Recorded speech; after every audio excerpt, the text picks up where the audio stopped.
These are the two questions. This is the circuit that we have drawn. The first question is find the voltage drop across 3 ohm resistance.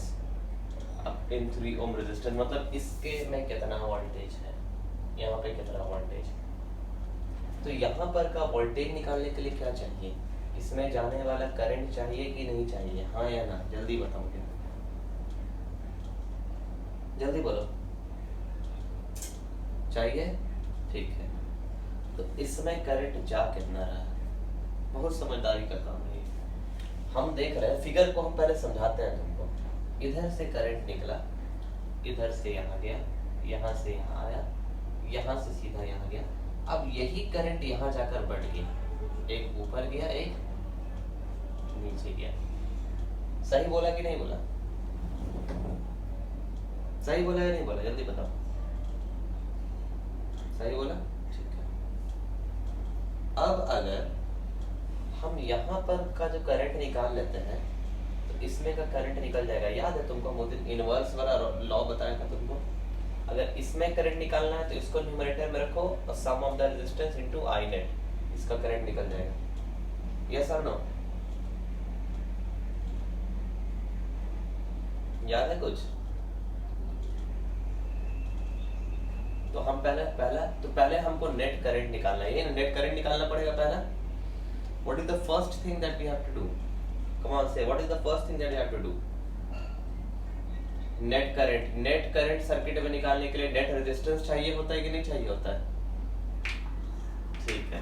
तो इसको माना R1, इसके combination को मान लेते हैं R2, इसको मानते हैं R3 और इसके कॉम्बिनेशन को मानते हैं R4। तो पहले R2 निकालते हैं।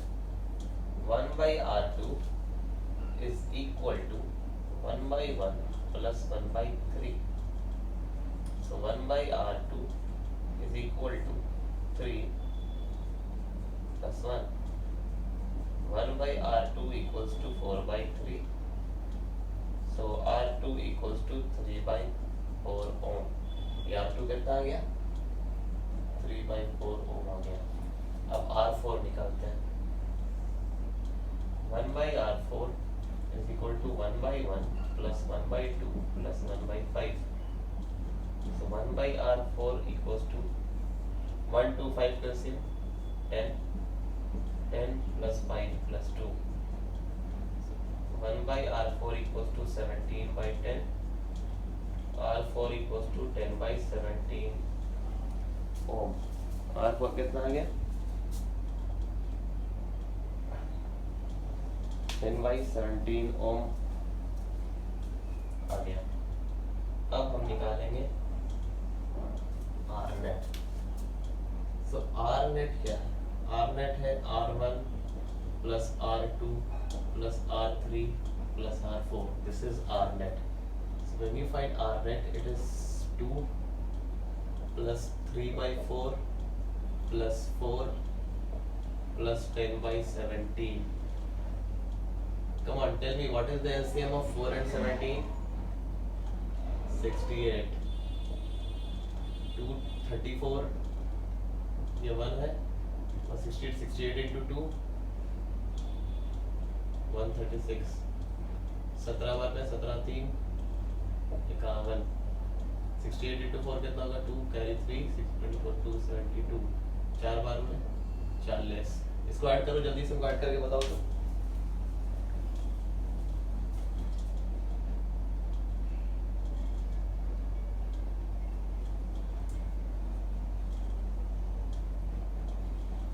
जल्दी ऐड करके बताओगे। 130/599 ampere. This R net I net becomes 136/599 ampere. अब यहाँ पर जो करंट जा रहा है, यहाँ पर जो करंट जा रहा है, दिस करंट इज 499।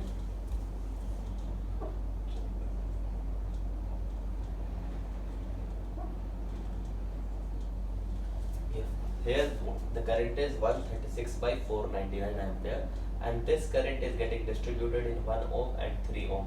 ज़्यादा करंट किस में जाएगा, 1 ओम में जाएगा कि 3 ओम में जाएगा? Which will be having more current? 1 ohm, correct, 1 ohm will be having more current. तो यहाँ 3 ओम में करंट कैसे निकालते हैं? तो एकदम सिंपल उसी ने बताया था, I 3 ohm will be equal to I net into 3 में निकालना है तो 1 ऊपर रखेंगे, 1/1 प्लस 3। ये बताया था कि नहीं बताया था? 136/499 into 1/4, 4 3 to 12, 4 4 to 16, that is 34/499 ampere. तो इसमें वोल्टेज कितना हो जाएगा? V3 ohm will be equal to I3 ohm into R। I कितना है? 34/499 और R कितना है? 3, 102/499 volt. Have you understood till here?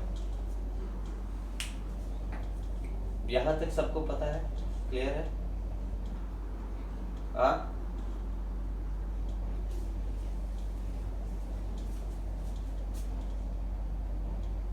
I net देखो कि first of all in order to know the current you have to know voltage across 3 ohm. तुमको 3 ओम पे voltage जानने के लिए 3 ओम में जाने वाला करंट जानना जरूरी है। तो फिगर देख के बताओ कि 3 ओम में करंट जाएगा कितना।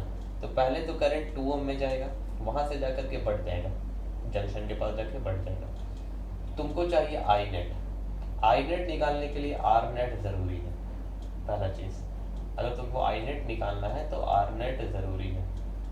ये एकदम सिंपल सा बात समझो। तो पहले R1 माना, सर्किट पैरेलल वाले को R2, फिर बगल में फिर R3, फिर पैरेलल वाले को R4। तो आर नेट निकाल लिया, आर नेट आ गया 499/68 ओम। अब आई नेट कैसे निकलेगा? आई नेट का फॉर्मूला होता है V/R नेट। तो V 2 वोल्ट दिया हुआ है, इट इज 2/499/68, 68 ऊपर चल गया, 136/499 एम्पेयर आ गया। अब उस दिन हम एक इनवर्स वैल्यू तुम लोग को बताया था कि नहीं बताया था? तो I3 ओम कितना होगा? That will be equal to I net into 1/1 plus 3, I net into 1/1 plus 3, that is 136/499 into 1/4, that is 34/499 ampere आ गया तुम्हारा इस पे। अगर यहाँ से तुम ये नहीं करना चाहते हो, मान लो कि तुम ये नहीं करना चाहते हो, तुम डायरेक्ट आंसर लाना चाहते हो, तो एक तरीका और है, एकदम सिंपल सी चीज समझोगे। इस पर जितना वोल्टेज है, उतना ही वोल्टेज ड्रॉप इस पर भी है, हाँ या ना? जल्दी बताओगे, जल्दी बताओ, ठीक है। और इसके कॉम्बिनेशन पे भी तो उतना ही वोल्टेज होगा, इसके कॉम्बिनेशन पर भी तो उतना ही वोल्टेज होगा। ये कल हम उस दिन बताया था, इसके कॉम्बिनेशन पे भी उतना ही वोल्टेज होगा। यस है, यस और नो? ठीक है। तो अब मुझे बताओ कि अगर इसके कॉम्बिनेशन पे भी उतना ही वोल्टेज होगा, तो क्या हम इसके कॉम्बिनेशन के रेजिस्टेंस को डायरेक्टली करंट से मल्टीप्लाई कर सकते हैं आई नेट से? जल्दी बताओ। ये प्रोसेस यहाँ से ये इसको ना करके, इसको नहीं करके, क्या हम डायरेक्ट लिख सकते हैं V3 ohm this is equal to I net into R2। जो वोल्टेज इस पर है वही वोल्टेज इस पर है, क्योंकि दोनों पैरेलल में है। जो वोल्टेज इस पे वही वोल्टेज इस पे है, दोनों पैरेलल में है। जितना वोल्टेज तुम्हारा इस पे है उतना ही वोल्टेज इस पे है, और उतना ही वोल्टेज इन दोनों के कॉम्बिनेशन पर भी होता है। ये तो क्लियर है। तो ये प्रोसेस ना करके, इसको अलग अलग ना निकाल के, सीधे V3 ohm equals to I net into R2 इसको दिखाया, आई नेट इंटू R2, इन दोनों का कॉम्बिनेशन। आई नेट कितना है? 136/499, और R2 कितना है? R2 है 3/4। अब देखो तो ये कटता है, 4 3 12, 3 6 4 4 16। अब 3 इंटू 34 कितना हो गया? 102/499 volt. Same answer, is it the same? से यस और नो? फिर से एक बार ओके बता रहे। देखो प्रोसेस क्या है कि the resistance, the voltage at 3 ohm, the voltage at 3 ohm, कल जो है ना हम लोग इसी प्रोसेस से बनाया था, पिछले क्वेश्चन इस प्रोसेस से बनाया था, इससे उसके बाद हमने ये बताया था the voltage at 3 ohm is same as the voltage at 1 ohm. Clear है? जितना 3 ओम पे वोल्टेज उधर ही 1 ओम पे होगा, कि दोनों किसमें है? पैरेलल में है, हाँ या ना? और उतना ही वोल्टेज इन दोनों के कॉम्बिनेशन पे भी होगा, अगर इसको मिला करके एक बना देते हैं तो उतना ही वोल्टेज होगा। यस और नो? तो अगर उतना ही वोल्टेज इस पर भी होगा तो हम लोग सीधे क्यों नहीं करते हैं, किसी भी रेजिस्टेंस के अक्रॉस अगर वोल्टेज निकालना है तो सीधे उसमें जाने वाले करंट को उसके रेजिस्टेंस से मल्टीप्लाई कर देते हैं। यही प्रोसेस है ना, हाँ या ना? यही करते हैं, तो वही किया। सो दिस इज सिंपल, हो गया ये। So the first part is done. Find the voltage drop across this resistance. Now tell me find the current in 5 ohm resistance. किसी के अक्रॉस अगर करंट निकालना रहता है तो क्या करते हैं? जल्दी बताओ, एकदम सिंपल है, अभी तुम लोग कर चुके हो, दिमाग थोड़ा सा लगाओ।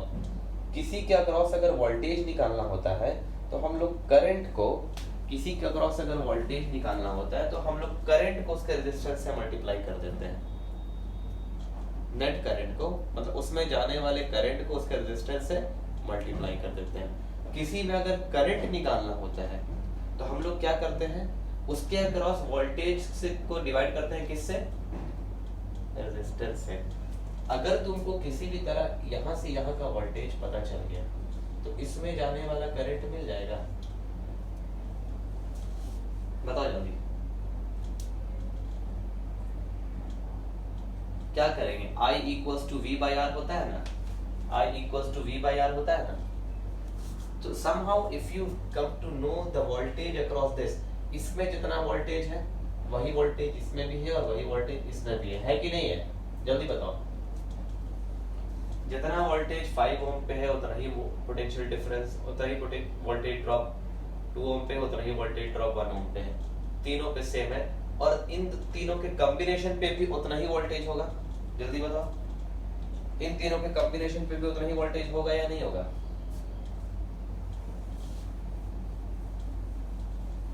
बोलो, थोड़ा समझो चीजों को, हम फिर से समझाएंगे। देखो मेरी बात को समझो। अभी हम क्या समझाया, जितना वोल्टेज इस पे है उतना ही वोल्टेज ड्रॉप इस पे है और उतना ही वोल्टेज ड्रॉप इसके कॉम्बिनेशन पे है। सही बोला हम? सही बोला कि नहीं बोला? जल्दी बताओ। अब उसी तरह इसमें आते हैं, जितना वोल्टेज ड्रॉप इस पे है उतना ही इस पे है, उतना ही इस पे है और उतना ही इनके कॉम्बिनेशन पे है। तो इसके कॉम्बिनेशन का अगर वोल्टेज ड्रॉप निकाल लें तो VR4 कितना होगा? इसमें कितना जा रहा है? यहाँ पर भी, तो यहाँ पर भी अगर करंट निकालो तो वो भी तो I नेट ही है या नहीं? उसके बाद ही ना I नेट यहाँ बढ़ जा रहा है, तो मान लेते हैं इसका कॉम्बिनेशन R4 है, तो R4 में भी I नेट ही जाएगा। तो I net into R4, I net कितना है? 136.499 और R4 कितना था? R4 था 10 इंटू 10/17।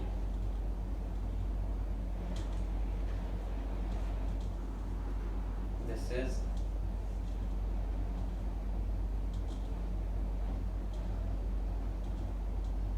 एक बात बताओ मेरे को, ये कटेगा क्या? 136 और 17 बताओ, कट जाएगा ना? 80/499 वोल्ट। तो इसके अक्रॉस कितना वोल्टेज आया? इसके अक्रॉस कितना वोल्टेज आ रहा है? जल्दी बताओ। What is the voltage across R4? That is 80/499। तो इसके कॉम्बिनेशन पे भी 80/499, इस पर भी 80/499, इस पर भी 80/499 और इस पर भी वोल्टेज कितना आ गया? 80/499 वोल्ट। अब इस रेजिस्टेंस के अक्रॉस तुमको वोल्टेज पता है, इसका रेजिस्टेंस भी पता है, इसका करंट नहीं निकल जाएगा। सो I 5 ohm will be equal to V 5 ohm by R। V 5 ohm कितना है 80 by 499 और R कितना है 5 16 is 16 by 499 ampere। Is it correct? Have you understood? Come on, say, have you understood it? जल्दी बताओ। तो थ्योरी हमारा क्या है, इस चीज को समझो फिर से कि हमने the question was find the voltage across 3 ohm resistance। 3 ohm में वोल्टेज कितना है? तो दो तरह से, पहले उसके अक्रॉस वोल्टेज निकालने के लिए तुमको चाहिए करंट, या तो उसमें कितना करंट जा रहा है, या इस अगर पैरेलल में है तो उसके अक्रॉस कॉम्बिनेशन में कितना करंट जा रहा है। तो हम निकाला करंट निकालने के लिए क्या चाहिए, आर नेट चाहिए। तो पहले आर नेट निकाला, आर नेट निकाल के इतना रहा है। Now we need I net equals to V by R net. We got the net current 136 by 499। यहाँ से करंट निकला 136 बाई 499, यहाँ तक आया, यहाँ आके डिस्ट्रीब्यूट हो गया। तो जितना वोल्टेज इस पे है उतना ही वोल्टेज इस पे है और उतना ही वोल्टेज इनके कॉम्बिनेशन पे है। तो हम क्या किया कि इसके कॉम्बिनेशन का ही वोल्टेज निकाल लिया। तो कॉम्बिनेशन का वोल्टेज निकालने के लिए कॉम्बिनेशन का रेजिस्टेंस चाहिए होता है। तो कॉम्बिनेशन का रेजिस्टेंस कितना है 3/4। 3/4 से मल्टीप्लाई किया करंट को, इसके अक्रॉस का वोल्टेज निकल गया। अब जो वोल्टेज आया वही इस पे भी है, वही इस पे भी है, वही कॉम्बिनेशन पे भी है। तो वो कितना आ गया था 102/499 आ गया था, समझ में सबको। दूसरी बात क्या था, हमारा दूसरा क्वेश्चन था कि फाइंड द करंट इन 5 ओम। अब 5 ओम में करंट कैसे निकलेगा? तो एक थ्योरी है कि अगर किसी भी रेजिस्टेंस का करंट निकालना होता है तो हम करते यह है कि रेजिस्टेंस के अक्रॉस वोल्टेज कितना है वो निकालते हैं। तो इसका अक्रॉस वोल्टेज निकालना है, तो जितना वोल्टेज इस पे है उतना ही वोल्टेज ड्रॉप इस पे है और उतना ही वोल्टेज ड्रॉप इस पे है, और इसके कॉम्बिनेशन पे भी वही वोल्टेज ड्रॉप है क्योंकि तीनों पैरेलल में है। तो अगर इसके कॉम्बिनेशन का वोल्टेज निकालना हो तो क्या करेंगे, इसके कॉम्बिनेशन के रेजिस्टेंस को ही आई नेट से मल्टीप्लाई करेंगे, जैसे यहाँ किया था ना। देखो इस पर वोल्टेज निकालना था तो क्या किया, इसमें इसके कॉम्बिनेशन में कौन सा करंट जा रहा है, आई नेट ही जा रहा है। तो आई नेट को मल्टीप्लाई किया था R2 से, इधर क्या किया था आई नेट को मल्टीप्लाई किया था R2 से, वही इधर ही किया। इसके कॉम्बिनेशन का वोल्टेज निकालने के लिए क्या किया, आई नेट को मल्टीप्लाई किया R4 से। देखो VR4 क्या है, आई नेट इंटू R4 आ गया 80/499। अब जो वोल्टेज इसके कॉम्बिनेशन पे है, same voltage drop is present in this and this। now we have to find current in this। इसके अक्रॉस वोल्टेज ड्रॉप निकल गया है, तो इसके अक्रॉस करंट क्या होता है। so I5 ohm will be equal to V5 ohm by R। 80/5 into 499, ये आ गया 16/499। आ गया समझ में, आया समझ में, बोलो कोई दिक्कत इसमें। देखो हम ये चीज बता रहे, किस लिए हम बता रहे, तुम इस चीज को समझो कि आगे जो क्वेश्चन आएगा ना तुमको अब ऐसे आएगा, फाइंड द पावर या एनर्जी डिसिपेटेड इन 5 ओम रेजिस्टेंस। इसमें कितना एनर्जी, हीट एनर्जी निकल रहा है। तो इसमें हीट एनर्जी का फॉर्मूला होता है I²RT।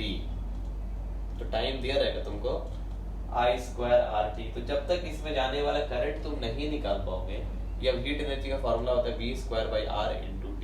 तो जब तक इस पे जो वोल्टेज है वो नहीं निकाल पाओगे तो तुम हीट नहीं निकाल पाओगे। तो ये अभी बेसिक चीज है। यहाँ तक सबको आ गया है समझ में? Till here is it clear to everyone?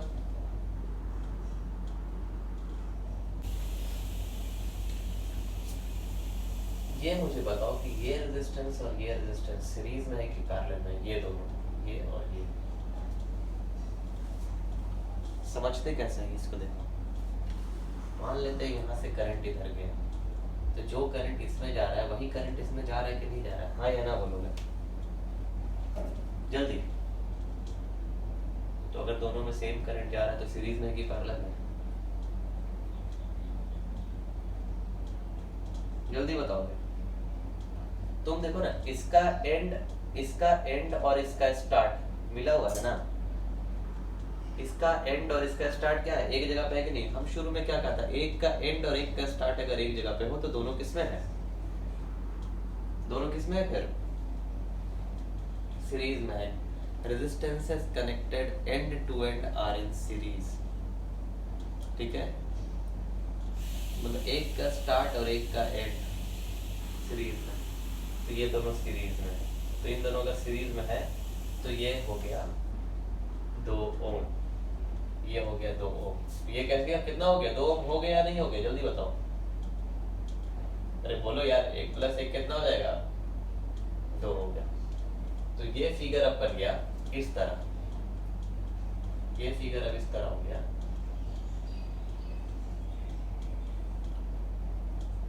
हो गया कि नहीं हो गया, जल्दी बताओ, हो गया या नहीं हो गया, हो गया ना। अब हमको देख के बताओ कि ये और ये पैरेलल में है या नहीं है, ये दोनों पैरेलल में है ना सारे लोग, ये दोनों पैरेलल में है, तो अगर ये दोनों पैरेलल में है तो इसका नेट रेजिस्टेंस कितना होगा, तो हम लोग निकाल लेते हैं, 1/2 + 1/1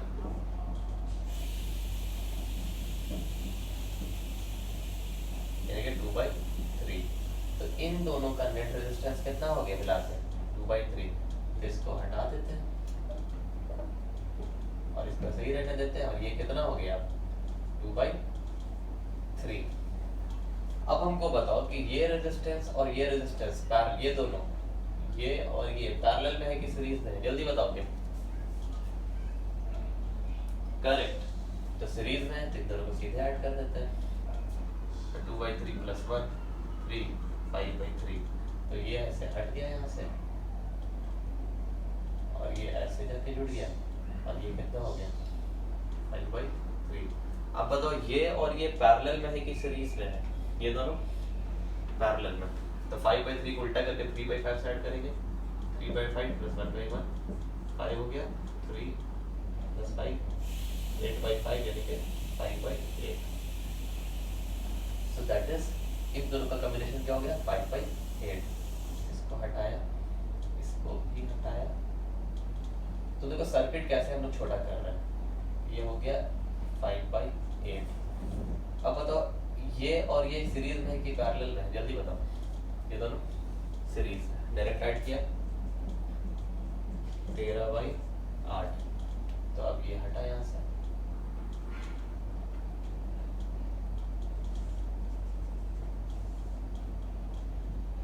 ये हो गया 13/8, ये भी 1 ओम का है। अब बताओ ये दोनों पैरेलल में है कि सीरीज में है, जल्दी बताओ भाई, ये दोनों पैरेलल में है कि सीरीज, पैरेलल, 13/8 है तो 8/13 करेंगे, 8/13 + 1/1 13, 8 + 13 21/13 इक्वल्स टू नहीं, समझ रहे ना तुम, ये ऐसा 13/21 कहाँ लिख दिया है हम, हाँ, तो इसका नेट आ गया इधर से 13/21, सॉरी 13/21। अब ये दोनों किस में है, ये दोनों बताओ जल्दी, ये दोनों किस में है,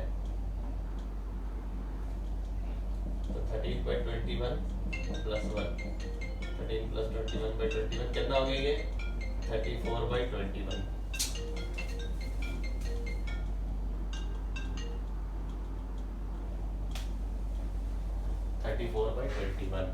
अब ये फिगर डिसॉल्व होके कैसा आ गया, ये फिगर डिसॉल्व होके इस तरह आ गया, 34/21 आ गया, आया कि नहीं आया। अब इन दोनों पैरेलल में, एकदम आसान, तो 21/34 + 1/1 34 21 + 34, ये कितना हो गया 55/34 यानी कि 34/55 ओम। फाइनल रेजिस्टेंस कितना आ गया, ये भी खत्म हो गया, सब हट गया, ये कितना आ गया, दिस इज 34/55 ओम।